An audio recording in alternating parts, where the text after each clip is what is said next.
Item ಯಾವುದೇ ಇರಲಿ try ಮಾಡಿ ಆಚಿ ಚಿಕನ್ ಮಸಾಲಾ. ಮನೆ ಮೇಲೆ ಕಲ್ಲು ತೂರಾಟ ನಡೆದಿದ್ರಿಂದಾಗಿ ಉದ್ರಿಕ್ತವಾದಂತಹ ವಾತಾವರಣ ನಿರ್ಮಾಣ ಆಗಿದೆ. ವಿಜಯನಗರ ಬಡಾವಣೆಯ ತಿಲಕ್ ಪಾರ್ಕ್ ಬಳಿ ನಡೆದಿರುವಂತಹ ಘಟನೆ. ಚಿಕ್ಕಮಗಳೂರಿನಲ್ಲಿರುವಂತಹ ವಿಜಯನಗರ ಬಡಾವಣೆಯದು. ಅಲ್ಲಿರುವ ತಿಲಕ್ ಪಾರ್ಕ್ನಲ್ಲಿ ಅನ್ಯ ಕೋಮಿನ ಯುವಕರಿಂದ ನಿರಂತರವಾಗಿ ಕಲ್ಲು ತೂರಾಟ ಆಗಿದೆ. ಸುಧಾ ಎಂಬುವರ ಮನೆ ಮೇಲೆ ಕಲ್ಲು ತೂರಿದ್ದಾರೆ ಅನ್ನೋದು ಕೇಳಿಬಂದಿರುವಂತಹ ಆರೋಪ. ಹೀಗಾಗಿ ಬಸವನಹಳ್ಳಿ ಪೊಲೀಸ್ ಠಾಣೆಗೆ ದೂರು ದಾಖಲಿಸಿದ್ದಾರೆ ಸುಧಾ. ಇಬ್ಬರು ಯುವಕರನ್ನ ಹಿಡಿದಿದ್ದಾರೆ ಬಜರಂಗ ದಳ ಕಾರ್ಯಕರ್ತರು. ಈ ರೀತಿ ಕಲ್ಲು ತೂರಾಟ ಮಾಡ್ತಾ ಇದ್ರಲ್ಲ ಅಂತವರನ್ನ ಹಿಡಿದಿದ್ದಾರೆ. ಆ ಅನ್ಯ ಕೋಮಿನವರನ್ನ ಪೊಲೀಸರಿಗೆ ಒಪ್ಪಿಸಿದ್ದಾರೆ ಬಜರಂಗ ದಳದವರು. ಎಲ್ಲ ಆರೋಪಿಗಳನ್ನ ಬಂಧಿಸಬೇಕು ಅಂತ ಈಗ ಬಿಜೆಪಿ ಬಜರಂಗ ದಳ ಪಟ್ಟು ಹಿಡಿದಿದೆ. ಇಬ್ಬರು ಯುವಕರನ್ನ ಹಿಡಿದು ಪೊಲೀಸರಿಗೆ ಒಪ್ಪಿಸಿದ್ದಾರೆ. ನಿರಂತರವಾಗಿ ಕಲ್ಲು ತೂರಾಟ ಮಾಡ್ತಾ ಇದ್ರಂತೆ. ಹಾಗಾಗಿ ಆ ಮನೆಯವರು ದೂರು ಕೂಡ ಕೊಟ್ಟಿದ್ರು. ಜೊತೆಗೆ ಈ ರೀತಿ ಕಲ್ಲು ತೂರಾಟ ಮಾಡ್ತಾ ಇದ್ದಂಥ ಇಬ್ಬರನ್ನ ಹಿಡಿದು ಪೊಲೀಸರಿಗೆ ಒಪ್ಪಿಸಿದ್ರು ಬಜರಂಗ ದಳ ಕಾರ್ಯಕರ್ತರು. ವಿಜಯನಗರ ಬಡಾವಣೆಯ ತಿಲಕ್ ಪಾರ್ಕ್ ಬಳಿ ನಡೆದಂತಹ ಘಟನೆ ಇದು. ವಾತಾವರಣ ಬೆಗುವಾಗಿದೆ. ಹಿಂದೂಗಳ ಮನೆ ಮೇಲೆ ನಡೆದಂತಹ ಕಲ್ಲು ತೂರಾಟ ಇದು. ಅನ್ಯ ಕೋಮಿನ ಯುವಕರು ಈ ರೀತಿ ನಿರಂತರವಾಗಿ ಕಲ್ಲು ತೂರಾಟ ಮಾಡ್ತಿದ್ದಾರೆ ಅಂತ ದೂರು ಕೂಡ ಕೊಟ್ಟಿದ್ರು ಆ ಮನೆಯವರು. ಸುಧಾ ಎಂಬುವರ ಮನೆ ಮೇಲೆ ಕಲ್ಲು ತೂರಿದ್ದಾರೆ ಅನ್ನೋದು ಕೇಳಿಬಂದಿರುವಂತಹ ಆರೋಪ. ಆದ್ರೆ ಬಜರಂಗ ದಳದ ಕಾರ್ಯಕರ್ತರು ಆ ಯುವಕರ ಮೇಲೆ ಹಲ್ಲೆ ಮಾಡಿದ್ರ. ಅನ್ಯ ಕೋಮಿನ ಇಬ್ಬರು ಯುವಕರನ್ನ ಜಿಲ್ಲಾಸ್ಪತ್ರೆಗೆ ದಾಖಲಿಸಲಾಗಿದೆ. ಗಾಯಗೊಂಡ ಅಕ್ಷದ್ ಮತ್ತು ಹುಸೇನ್ ಈಗ ಜಿಲ್ಲಾಸ್ಪತ್ರೆಯಲ್ಲಿ ಚಿಕಿತ್ಸೆ ಪಡಿತಾ ಇದ್ದಾರೆ. ಈಗ ಕಲ್ಲು ತೂರಾಟ ಮಾಡಿದ್ದಾರೆ ಅಂತ ಅವರನ್ನೇನು ಹಿಡಿಯಲಾಗಿತ್ತು. ಆ ಸಂದರ್ಭದಲ್ಲಿ ಅವರ ಮೇಲೆ ಹಲ್ಲೆ ಆಗಿದೆ ಅಂತ ಹೇಳಿ ಬಜರಂಗ ದಳ ಬಿಜೆಪಿ ಕಾರ್ಯಕರ್ತರ ವಿರುದ್ಧ ಹಲ್ಲೆ ಆರೋಪಿಗಳ ವಿರುದ್ಧ ಪ್ರಕರಣ ದಾಖಲಿಸಬೇಕು ಅಂತ ಈಗ ಎಸ್ಡಿಪಿಐ ಪಟ್ಟು ಹಿಡಿದಿದೆ. ಜಿಲ್ಲಾಸ್ಪತ್ರೆಯ ಮುಂದೆ ನೂರಾರು ಯುವಕರು ಜಮಾವಣೆಗೊಂಡಿದ್ದಾರೆ. ಬಸವನಹಳ್ಳಿ ಠಾಣೆ ಮುಂದೆ ಕೂಡ ಕೆಲ ಕಾಲ ಉದ್ವಿಗ್ನ ವಾತಾವರಣ ನಿರ್ಮಾಣ ಆಯಿತು. ಉದ್ರಿಕ್ತ ಎರಡು ಗುಂಪುಗಳನ್ನು ಚದರಿಸುವುದಕ್ಕೆ ಪೊಲೀಸರು ಹರಸಾಹಸ ಪಟ್ಟಿದ್ದಾರೆ.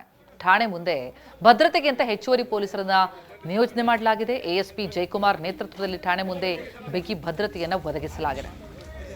ಒಂದು ಕಡೆ ಹಿಂದೂಗಳ ಮನೆ ಮೇಲೆ ಕಲ್ಲು ತೂರಾಟ ಮಾಡಿದ್ರು ಅನ್ನುವಂತಹ ಆರೋಪದಡಿಯಲ್ಲಿ ಇಬ್ಬರು ಯುವಕರನ್ನ ಬಜರಂಗ ದಳ ಕಾರ್ಯಕರ್ತರು ಹಿಡಿದು ಅವರನ್ನ ಪೊಲೀಸರಿಗೆ ಒಪ್ಪಿಸ್ತಾರೆ. ಆದರೆ ಆ ಸಂದರ್ಭದಲ್ಲಿ ಅವ್ರ ಮೇಲೆ ಹಲ್ಲೆ ಮಾಡಿದ್ದಾರೆ ಅನ್ನೋದು ಈಗ ಬಜರಂಗ ದಳ ಕಾರ್ಯಕರ್ತರ ಮೇಲೆ ಕೇಳಿ ಬರ್ತಾ ಇರುವಂತಹ ಆರೋಪ. ಎರಡೂ ಬಣದವರಿಂದಲೂ ಕೂಡ ಈಗ ಆರೋಪ ಪ್ರತ್ಯಾರೋಪ ಕೇಳಿಬಂದಿದೆ. ಠಾಣೆ ಮುಂದೆ ಜಮಾವಣೆಗೊಂಡಿದ್ರು ನೂರಾರು ಯುವಕರು. ಅವರನ್ನ ನಿಯಂತ್ರಿಸೋದಿದೆಯಲ್ಲ, ಅದು ಪೊಲೀಸರಿಗೆ ಬಹಳ ದೊಡ್ಡ ಸವಾಲಾಗಿತ್ತು. ನಮ್ಮನೆ ಮೇಲೂ ಕಲ್ಲು ತೂರಾಟ ಮಾಡಿದ್ದಾರೆ. ಒಂದು ವಾರದಿಂದ ನಿರಂತರವಾಗಿ ಕಲ್ಲು ತೂರಾಟ. ಇಬ್ಬರನ್ನ ಸ್ಥಳೀಯರೇ ಹಿಡಿದು ಅವರನ್ನ ಪೊಲೀಸರಿಗೆ ಒಪ್ಪಿಸಿದ್ದಾರೆ ಅಂತ ಕಲ್ಲು ತೂರಿದ್ದವರ ಬಗ್ಗೆ ಮನೆ ಮಾಲೀಕ ಗಗನ್ ಮಾಹಿತಿ ಕೊಟ್ಟಿದ್ದಾರೆ.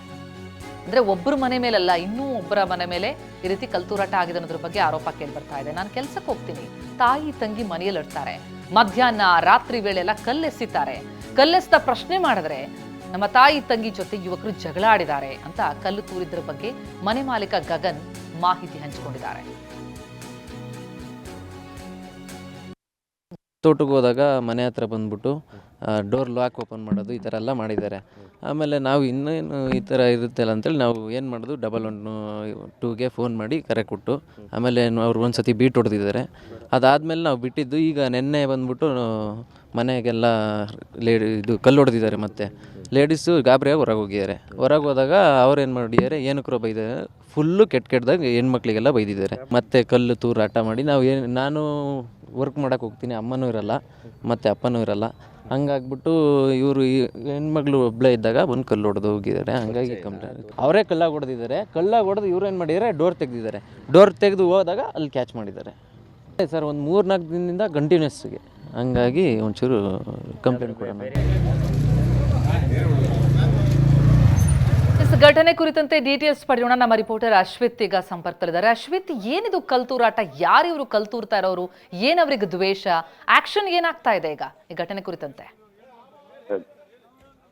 ಖಂಡಿತವಾಗ್ಲೂ ಏನು ಕಾಫಿನಾಡು ಚಿಕ್ಕಮಗಳೂರಿನ ವಿಜಯಪುರ ಬಡಾವಣೆಯಲ್ಲಿ ಈ ಒಂದು ಘಟನೆ ನಡೆದಿರುವಂತದ್ದು. ನಿನ್ನೆ ರಾತ್ರಿಯ ವೇಳೆಯಲ್ಲಿ ಕೆಲ ಯುವಕರ ಗುಂಪು, ಅದರಲ್ಲೂ ಅನ್ಯ ಕೋಮಿನ ಯುವಕರ ಗುಂಪು ಏನಿದೆ ಅದು ವಿಜಯಪುರ ಬಡಾವಣೆಯ ತಿಲಕ್ ಪಾರ್ಕ್ ಸಮೀಪದಲ್ಲಿರುವಂತಹ ಸುಧಾ ಎಂಬುವರ ಮನೆಯ ಮೇಲೆ ಕಲ್ಲು ತೂರಾಟವನ್ನ ಮಾಡ್ತಾರೆ. ಈ ಒಂದು ಸಂದರ್ಭದಲ್ಲಿ ಸುಧಾ ಮತ್ತು ಆಕೆಯ ಪುತ್ರಿ ಮನೆಯ ಹೊರಗಡೆ ಇರ್ತಾರೆ. ಇದ್ದಂತಹ ಸಂದರ್ಭದಲ್ಲಿ ಆ ಯುವಕರನ್ನ ಪ್ರಶ್ನೆಯನ್ನ ಮಾಡ್ತಾರೆ, ಯಾಕೆ ನಮ್ಮ ಮನೆಗೆ ನೀವು ಕಲ್ಲಲ್ಲಿ ಹೊಡಿತಿದ್ದೀರಾ ಅಂತ ಹೇಳಿ. ಮತ್ತೆ ಇದೇ ತರ ನಿರಂತರವಾಗಿ ಯಾಕೆ ನೀವು ಹೊಡೆದಿದ್ದೀರಾ ಅಂತ ಪ್ರಶ್ನೆ ಮಾಡಿದಾಗ ಆ ಯುವಕರ ಗುಂಪು ಬೈಕನ್ನ ಮತ್ತೆ ವಾಪಸ್ಸನ್ನ ತಿರುಗಿಸ್ಕೊಂಡು ಬಂದು ಆ ಒಂದು ಸುಧಾ ಮತ್ತು ಆಕೆಯ ಪುತ್ರಿಯ ಜೊತೆ ಅಸಭ್ಯವಾಗಿ ವರ್ತಿಸ್ತಾರೆ, ಅವೇಶ ಪದಗಳನ್ನ ಬಳಸಿ ಬೈತಾರೆ ಎಂಬ ಒಂದು ಆರೋಪ ಕೇಳಿ ಬಂದಿರುವಂತದ್ದು. ಅಲ್ಲಿ ಮತ್ತೆ ಕಲ್ಲನ್ನ ಹೊಡೆದು ಹೋಗ್ತಾ ಇದ್ದಂತ ಸಂದರ್ಭದಲ್ಲಿ ಆ ಒಂದು ರಸ್ತೆಯ ತುದಿಯಲ್ಲಿ ಬಜರಂಗ ದಳದ ಕೆಲ ಕಾರ್ಯಕರ್ತರು ಅವರನ್ನ ಬೈಕನ್ನ ತಡೆದು ಅವರನ್ನ ಹಿಡಿಯುವಂತಹ ಒಂದು ಪ್ರಸಂಗ ನಡೀತು. ಈ ಒಂದು ಸಂದರ್ಭದಲ್ಲಿ ಬಸವನಹಳ್ಳಿಯ ಪೊಲೀಸರಿಗೂ ಕೂಡ ಇದ್ದಂತಹ ಬೈಕ್ ನಲ್ಲಿ ಇದ್ದಂತಹ ಇಬ್ಬರು ಯುವಕರನ್ನ ಪೊಲೀಸರಿಗೆ ಒಪ್ಪಿಸ್ತಾರೆ. ಇದಾದ ಬಳಿಕ ಹೈಡ್ರಾಮಾ ಆರಂಭವಾಗಿದ್ದು ಬಸವನಹಳ್ಳಿ ಪೊಲೀಸ್ ಠಾಣೆಯ ಮುಂಭಾಗ.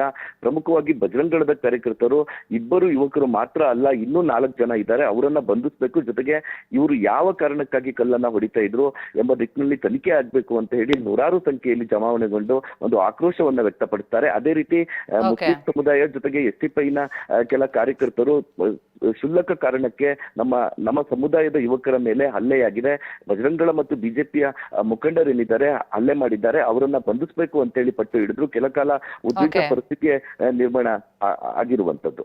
ಥ್ಯಾಂಕ್ ಯು ಅಶ್ವಿತ್ ತಮ್ಮ ಮಾಹಿತಿಗೆ.